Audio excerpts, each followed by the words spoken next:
તો સ્નેહ મિલન સંમેલનમાં કેન્દ્રીય ગૃહમંત્રી અમિત શાહ સંબોધન કરી રહ્યા છે। સીધા જઈશું તે તરફ।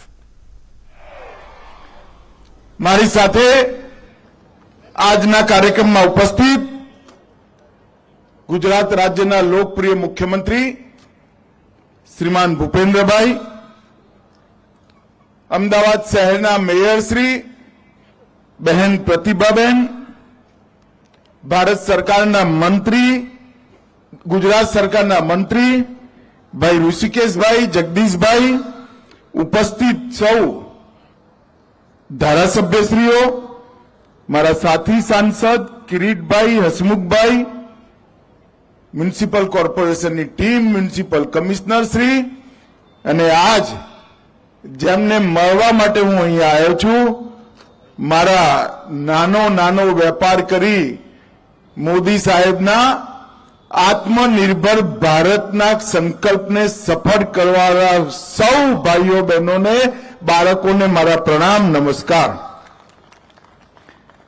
મિત્રો, આજે સ્વનિધિ યોજનાના લાભાર્થીઓને એમનો ત્રીજો સ્નેહ મિલનનો કાર્યક્રમ મ્યુનિસિપલ કોર્પોરેશને અહીંયા પર આયોજન કર્યું છે। મને એ વાતનો આનંદ છે કે સ્વનિધિનો ફાયદો જેમને મળ્યો એની સાથે સાથે પરિવારજનોને પણ લઈને આવવાનું એમને અહીંયા પ્લાનિંગ કર્યું છે। અને આજે તમને બધાને મળીને, કેટલાકને સ્ટેજ પર મળીને, મનમાં, હૃદયના ઊંડાણ સુધી ખૂબ ખૂબ આનંદ અને સંતોષની લાગણીનો અનુભવ થાય છે। મિત્રો, જ્યારે કોરોના આવ્યો ત્યારે દુનિયાભરમાં કોરોનામાં ભારતનું શું થશે એની ચિંતા થતી હતી। નરેન્દ્રભાઈએ કોરોનાની અંદર લોકડાઉન કરી આપણને બધાને દૂરથી કામ કરવાની આદત પાડી, અનેક પ્રકારના કાર્યક્રમો કરી સમાજમાં સ્વયં શિસ્ત કોને કહેવાય એનું ઉદાહરણ પૂરું પાડ્યું। અને એના પછી જ્યારે કોરોના ગયો, જવાની શરૂઆત થઈ, એ પહેલા જ ફરીવાર ના આવે એના માટે ભારતે દુનિયામાં સૌથી પહેલી રસી બનાવવાળા દેશોમાં આપણું ભારત હતું, એનું સમગ્ર ભારતવાસીઓને ગૌરવ હોય। રસી બની તો બની, પરંતુ 140 કરોડનો દેશ, ક્યાંક જંગલ, ક્યાંક સમંદર, ક્યાંક શહેર, ગામડું, ગલી, ઝૂંપડપટ્ટી, નરેન્દ્રભાઈએ ટેકનોલોજીનો ઉપયોગ કરી પૂરી વ્યવસ્થા કરી કે દરેકે દરેક ગરીબ માણસને રસી લેવામાં કોઈ તકલીફ ના પડે, સર્ટિફિકેટ લેવામાં કોઈ તકલીફ ના પડે। અહીં આજે આટલા બધા લોકો છે, હું કહું કે ભાઈ જેના બંને ડોઝ લાગી ગયા હોય જરા હાથ ઉપર કરો તો જરા। બધાના લાગ્યા છે કે નહીં? જોરથી બોલો, લાગ્યા છે કે નહીં ભાઈ? કોઈએ 4 આનાનો ખર્ચો કરવો પડ્યો છે? મોદી સાહેબે રસીએ મુકાઈ દીધી અને વોટ્સએપ પર એમના હસતા ફોટાવાળું સર્ટિફિકેટ પણ મોકલાવાનું કામ કરી દીધું મિત્રો। અને સમગ્ર ભારતને 140 કરોડ લોકોને કોરોનાથી સુરક્ષિત કરવાનું કામ કર્યું। દુનિયાભરના વિકસિત ગણાતા દેશો જે નતા કરી શક્યા, એ નરેન્દ્રભાઈએ હસતા હસતા ચપટી વગાડતા 140 કરોડની જનતાનો સાથ લઈ ભારતમાં કરી બતાવ્યું। અને પછી રોજ કમાતા હોય, રોજ ખાતા હોય, આખા જીવનની મૂડી પૂંજી એક નાનકડા ધંધા રોજગારમાં લગાવી હોય, 2 વર્ષ ધંધા બંધ રહ્યા, એમના ખાવા પીવાનું શું? કોરોનાથી ચાલુ કરી આજ તક, અને નરેન્દ્રભાઈ 24માં ચૂંટાવાના છે, એટલે કહું છું 24 થી લઈને 29 સુધી દરેક ગરીબને 5 કિલો અનાજ મફત મળે એવી વ્યવસ્થા નરેન્દ્રભાઈ કરી। દેશના 60 કરોડ લોકોને મફત 5 કિલો અનાજ મળે એની વ્યવસ્થા કરી। યા તો ગરીબો માટે વ્યવસ્થા થઈ, પણ એક વર્ગ એવો હતો જે ગરીબીના લિસ્ટમાં ના હોય, પોતે મહેનત કરી પરસેવો પાડી દેશના વિકાસ માટે કામ કરી રોજનું કમાઈ રોજ ખાતા હતા, એમનું શું? અને એ વર્ગ આજે મારી સામે બેઠો છે. તમારા બધા માટે પીએમ સ્વનિધિ યોજનાની શરૂઆત કરી અને નરેન્દ્રભાઈએ આ નાના નાના રોજગારના માધ્યમથી દેશની અંદર વિકાસ કરવાવાળા સૌ ભાઈઓ બહેનોને કોઈ ગેરંટી વગર 10,000, 20,000 અને 50,000ની ક્રમશઃ લોન મળે એ પ્રકારની વ્યવસ્થા કરી. અને બેંક વાળા જોડે જઈએ એટલે બેંક વાળા કે ને ગેરેન્ટર કોણ કે ના કે ભાઈ બોલો જરા જોરથી બધા કે ને તમારે છાતી કાઢીને કહી દેવાનું અમારા ગેરેન્ટર નરેન્દ્ર મોદી છે, ત્યારે લોનની ચિંતા કરવાની જરૂર નથી. અને મિત્રો, અમદાવાદ શહેર હું મ્યુનિસિપલ કોર્પોરેશનને સાચ અર્થમાં અભિનંદન આપવા માંગુ છું કે સમગ્ર દેશમાં એક જ શહેરમાં 1.5 લાખથી વધારે લારી ગલ્લા ખૂંચા અને નાના નાના વેપાર ઉદ્યોગ કરવાવાળા ભાઈઓ બહેનોને લોન આપવાનું કામ અમદાવાદ મ્યુનિસિપલ કોર્પોરેશને કર્યું. બધા જ મેયર સાહેબ માટે તાલી વગાડો જરા જોરથી. 1.5 લાખ લોકો એટલે કલ્પના ના કરી શકો તમે. અહીં આવવાનો તો હું કાર્યક્રમમાં પરમ દિવસે મેં કોઓપરેટિવ બેંકને ફોન કર્યો. મેં કહ્યું ભાઈ આ બધું તે લોન તો વેચી આટલી બધી, પાછા આવવામાં શું છે? તેને મને રિપોર્ટ મોકલાયો છે. આજ હું પ્રેસને પણ આપવાનું છું. મિત્રો, સૌથી ઓછું એનપીએ હોય તો મારા સ્વનિધિ ભાઈઓ બહેનોનું છે. 160 કરોડના ધિરાણમાં ખાલી 11 લાખ રૂપિયાનું ધિરાણ પાછું નથી આવ્યું, અને એમાં પણ 4 લોકોનું અપમૃત્યુ થયું છે. એટલા માટે નથી આવ્યું.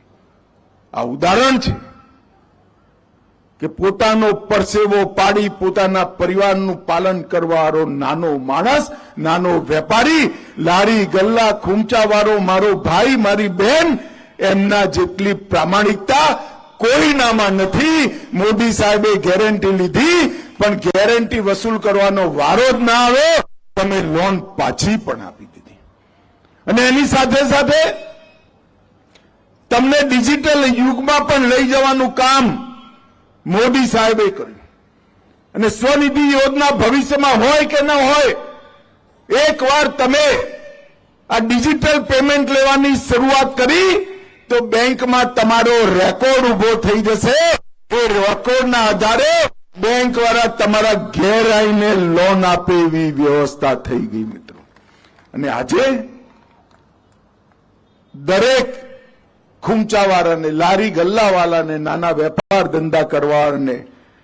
સાંતલપુરમાં અકસ્માતમાં એકનું મોત થયું. ટ્રેલર અને બાઇક વચ્ચે અકસ્માત થયો હતો, જેમાં એકનું મોત થયું જ્યારે એકની હાલત ગંભીર બતાવાઈ રહી છે. સિધાડા અને બાબરા વચ્ચે અકસ્માત થયો હતો. તો પાટણમાં સિધાડા અને બાબરા વચ્ચે આ અકસ્માત થયો હતો, જેમાં એક વ્યક્તિનું મૃત્યુ થયું હતું. સાંતલપુરમાં અકસ્માતમાં એકનું મોત થયું હતું. ઘટના બાદ લોકોના ટોળે ટોળા અહીંયા એકત્ર થઈ ગયા હતા. ટ્રેલર અને બાઇક વચ્ચેનો આ અકસ્માત હતો. સિમલિયામાં ભારત ગેસ કંપનીની ગેસ એજન્સીમાં જિલ્લા પુરવઠા અધિકારીએ તેમની ટીમ સાથે આકસ્મિક તપાસ હાથ ધરી, જેમાં તપાસ દરમિયાન ગોડાઉનમાંથી ગેસ કંપનીના કુલ 142 અનધિકૃત સંગ્રહ કરેલ ગેસના બોટલો મળી આવ્યા, જે તમામ જથ્થો જપ્ત કરી 10.21 લાખનો મુદ્દામાલ જપ્ત કર્યો હતો. વધુ તપાસ કરતા 20થી વધુ ગેરરીતિ મળી આવી, જે તમામ જથ્થો જપ્ત કરી એલપીજી ડિસ્ટ્રીબ્યુશન અને સપ્લાય ઓર્ડર અન્વયે જિલ્લા પુરવઠા અધિકારીએ વધુ તપાસ હાથ ધરી.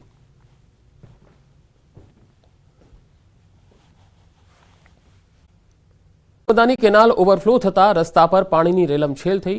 સાંતલપુરના મઢુત્રા ગામને જોડતી ડિસ્ટ્રિક્ટ કેનાલ ઓવરફ્લો થતા હજારો લીટર પાણીનો વેડફાટ થઈ રહ્યો છે. કેનાલ ઓવરફ્લો થતા કેનાલના પાણી ખેતરોમાં ફરી વળ્યા હતા. માર્ગ પરથી પસાર થતા વાહન ચાલકોને હાલાકી પડી રહી છે.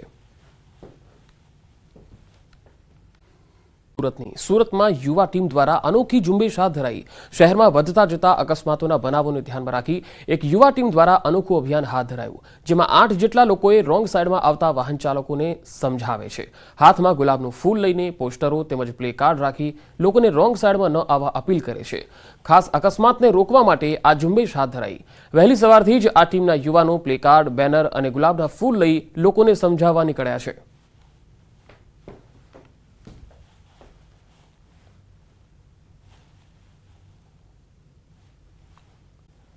રામ મંદિર પ્રાણ પ્રતિષ્ઠા મહોત્સવની જોરશોરથી તૈયારીઓ ચાલી રહી છે. 22 જાન્યુઆરીએ અયોધ્યામાં ભગવાન શ્રીરામના ભવ્ય મંદિરનો પ્રાણ પ્રતિષ્ઠા મહોત્સવ યોજાનાર છે.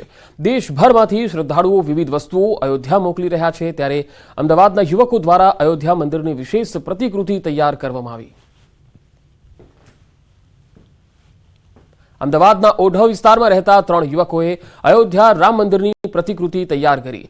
પાઇન વુડનો ઉપયોગ કરી આ મંદિર તૈયાર કરવામાં આવ્યું. મંદિરની પ્રતિકૃતિ બનાવનારા યુવકના જણાવ્યા અનુસાર સતત 4 દિવસ સુધી 24 કલાક કામ કરીને આ મંદિર તૈયાર કરવામાં આવ્યું. 7 ફૂટ લંબાઈ, 5 ફૂટ ઊંચાઈ અને 4 ફૂટ પહોળાઈ ધરાવતી આ પ્રતિકૃતિનું વજન 200 કિલોગ્રામ છે. 640 સ્ક્વેર ફૂટ વુડનો ઉપયોગ કરી આ મંદિર તૈયાર કરવામાં આવ્યું. આ મંદિરની કોતરણી કામ સુંદર રીતે અયોધ્યાના રામ મંદિર જેવી જ કરાઈ છે. પૂનાના એક વ્યક્તિએ આ મંદિર માટે ઓર્ડર આપ્યો હતો. મંદિર પ્રતિકૃતિને અયોધ્યા મોકલાશે.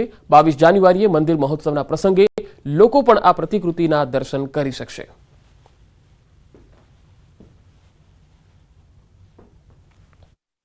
અમે છેલ્લા 4 દિવસથી અમે 3 મિત્રો એક સાથે મળીને 24 કલાક કામ કરીને આ મંદિર ઊભું કર્યું છે. આમાં અમે પાઇન વુડનો ઉપયોગ કર્યો છે. આમાં પાઇન વુડ અમારે 640 સ્ક્વેર ફૂટ જેટલું મટીરિયલ ગયું છે આની અંદર. અયોધ્યા ખાતે ભગવાન શ્રી રામનું ભવ્ય રામ મંદિર છે તે નિર્માણ થઈ રહ્યું છે, ત્યારે તેની પ્રતિકૃતિ રૂપે અમદાવાદના ઓઢવ વિસ્તારમાં 3 યુવાનોએ આખું આ મંદિર છે તે બનાવ્યું છે. માનવામાં આવ્યું છે કે ગુજરાતનું આ સૌથી ઊંચું મંદિર હશે. કદાચ અનેક લોકોએ પ્લાયવુડ ઉપર કે અન્ય સ્ટ્રક્ચર ઉપર મંદિરો તો બનાવ્યા છે, પરંતુ આ પ્રકારનું મંદિર કદાચ ગુજરાતનું પહેલું મંદિર હશે કે જેની હાઇટ 5 ફૂટ છે. તેની જ આખી જે લંબાઈ છે તે 7 ફૂટની છે અને જે પહોળાઈ જે છે એ 4 ફૂટની છે. 200 કિલો વજન ધરાવતું આખું આ મંદિર છે. 640 સ્ક્વેર ફીટ જે વુડ છે, જે પાઇન વુડ કહેવામાં આવે છે, તે વુડનો ઉપયોગ કરવામાં આવ્યો છે. અને પૂનાના એક વ્યક્તિએ તેનો ઓર્ડર આપ્યો હતો, તેના કારણે 3 યુવાનોએ આખું આ મંદિર છે તે હાલ અહીં બનાવ્યું છે. જે અયોધ્યા જે જન્મભૂમિ છે અને જે મહોત્સવ 22મી તારીખે 22 જાન્યુઆરી જે ભવ્યાધિભવ્ય આયોજન થયું તેની સાથે જ આ મંદિર પણ ત્યાં રહેશે અને ત્યાં લોકો દર્શન કરી શકે તે પ્રકારની આખી વ્યવસ્થા છે તે કરવામાં આવી છે. પરંતુ ચોક્કસ એ માની શકાય કે ભગવાન શ્રી રામને લઈને અનેક અલગ અલગ જે લોકો છે પોતાનો ભાવ છે તે અહીં વ્યક્ત કરી રહ્યા છે. કેમેરામેન પંકજ મકવાણા સાથે